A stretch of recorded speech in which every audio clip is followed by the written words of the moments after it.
Hello, YouTubers. Once again, here on the 2nd of June, 2016, this time at around, about 20 till 7 in the evening, Eastern time. As often happens up here on the Island of Peace. So he's spitting stuff out on his screen. Things happen unexpectedly, but yet with a plan.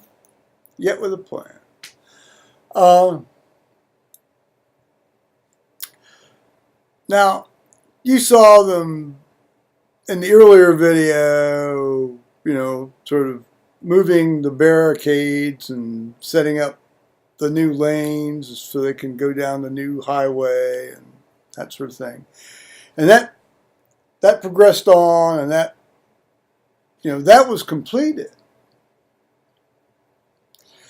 So now the traffic is going in both ways on the new road right down close to me.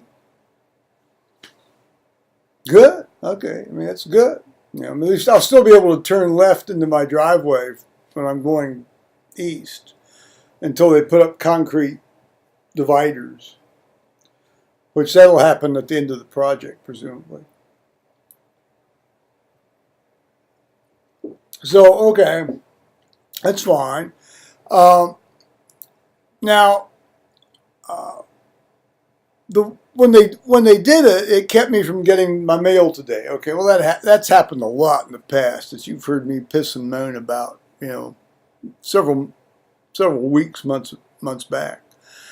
Okay,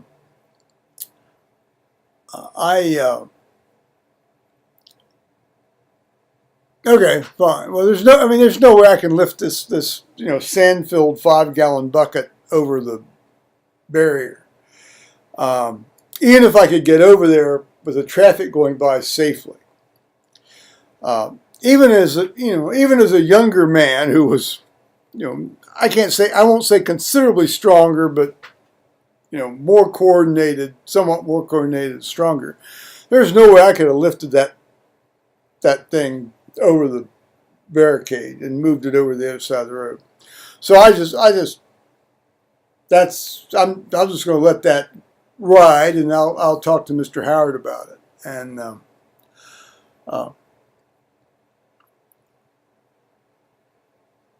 which ultimately is what happened. I mean, ultimately, in the meantime,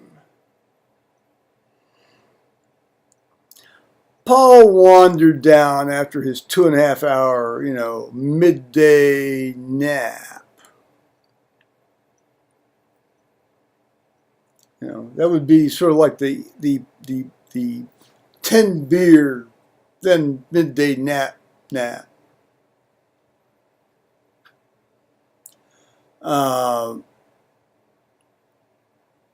He wandered down, and he ventured over this road. Now at that time it was only traffic going let's see. It was only traffic going east to west. Still, fairly solid heavy traffic. And he climbs over this barrier and looks in the mailbox. Now, there was no mail, obviously.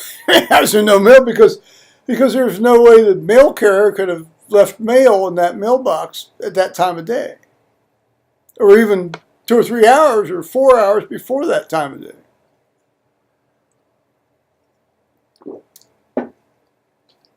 And then he climbs back over these barriers. These are sort of like the barriers that they used to make temporary lanes in freeways. And I'm thinking to myself several things. 1, you moron. 2, you idiot. 3, you're going to edit yourself out of this world if you aren't careful. 4, what's the point? I mean, there's no mail that is so important that you have to go risk your life to get it. 5,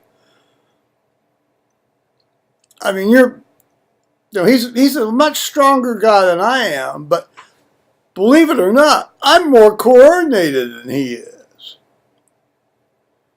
Particularly if I haven't had 10 fucking beers. Which by this time he's had more.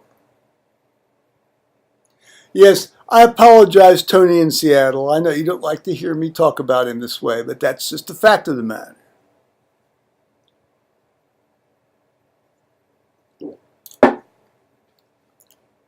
So, okay. He did finally make it over, but I didn't stay down there to watch it happen because after about 7 or 8 minutes, I thought, well, if he gets run down, he gets run down. The farther away from it, the less culpable I might appear. I mean, who knows what sort of bullshit the prosecuting attorney up here might try to pull, you know, in front of a grand jury. Oh, you didn't take care of him? Well, how can I take care of him, you know?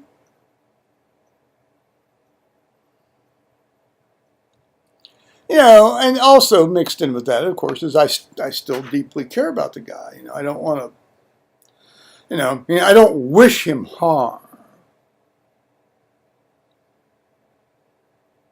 I get profoundly tired of his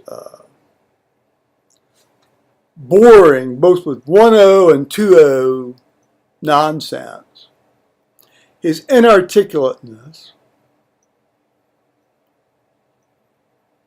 his going off on bizarre digressions without any sort of continuous thread of thought.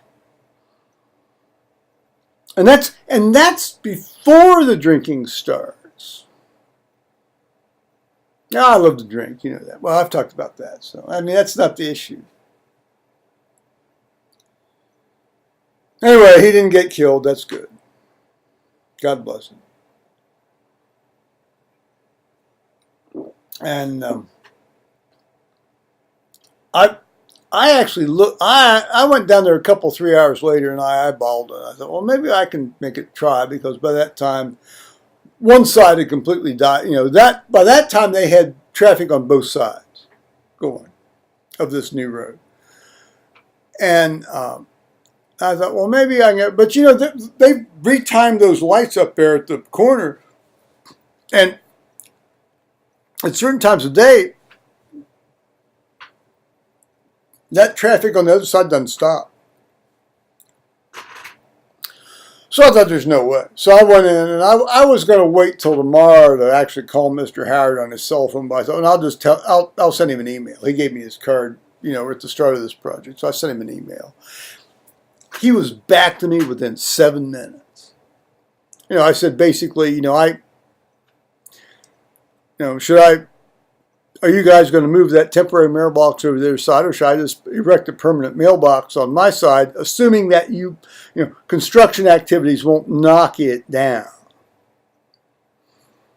He says, oh, we'll move that thing over first thing in the morning. Within 7 minutes, he was back to me. You know, Harry Howard and Eigel Construction are top notch in my book, and they have been this whole project. So I can't say anything bad about them at all, nor would I wish to.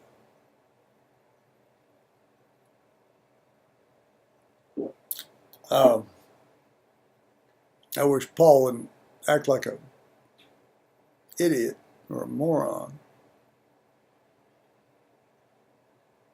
But I can't. I've talked about this with other people that I talk with on the internet, and there's nothing I can do about it.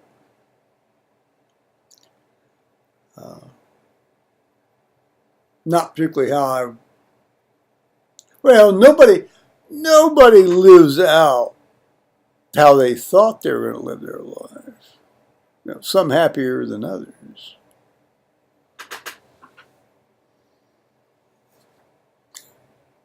Anyway, he's safe and sound in the kitchen watching porn while I'm in my north bedroom talking to you guys about it. So, this falls under the category of welcome to my world. Meanwhile, and I need to email my son about this. A woman at church died. I mentioned that probably earlier, a couple of videos back. She had had severe venous insufficiency for many, many years, almost 15 years. She was probably one of the girls. She had moved down from Chicago many years ago to be a gym teacher in the Delaware school system, and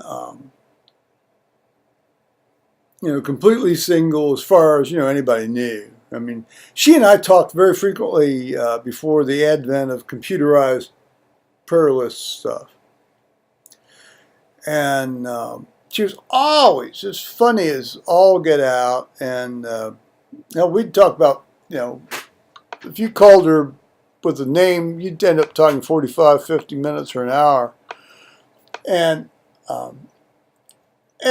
she knew I was a physician, and she talked to me very frankly about her venous problems and what they were doing. And she ended up finally, after many, many years, and and infections and horrible things happening on her legs, she had an amputation on one leg, and not the whole, but like a BK on one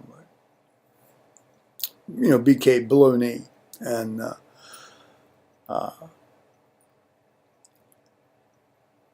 essentially, she ended up being more or less bedridden, but not really. I mean, she would get in her wheelchair. I mean, she demonstrated, sort of the Romans 5 quadrad.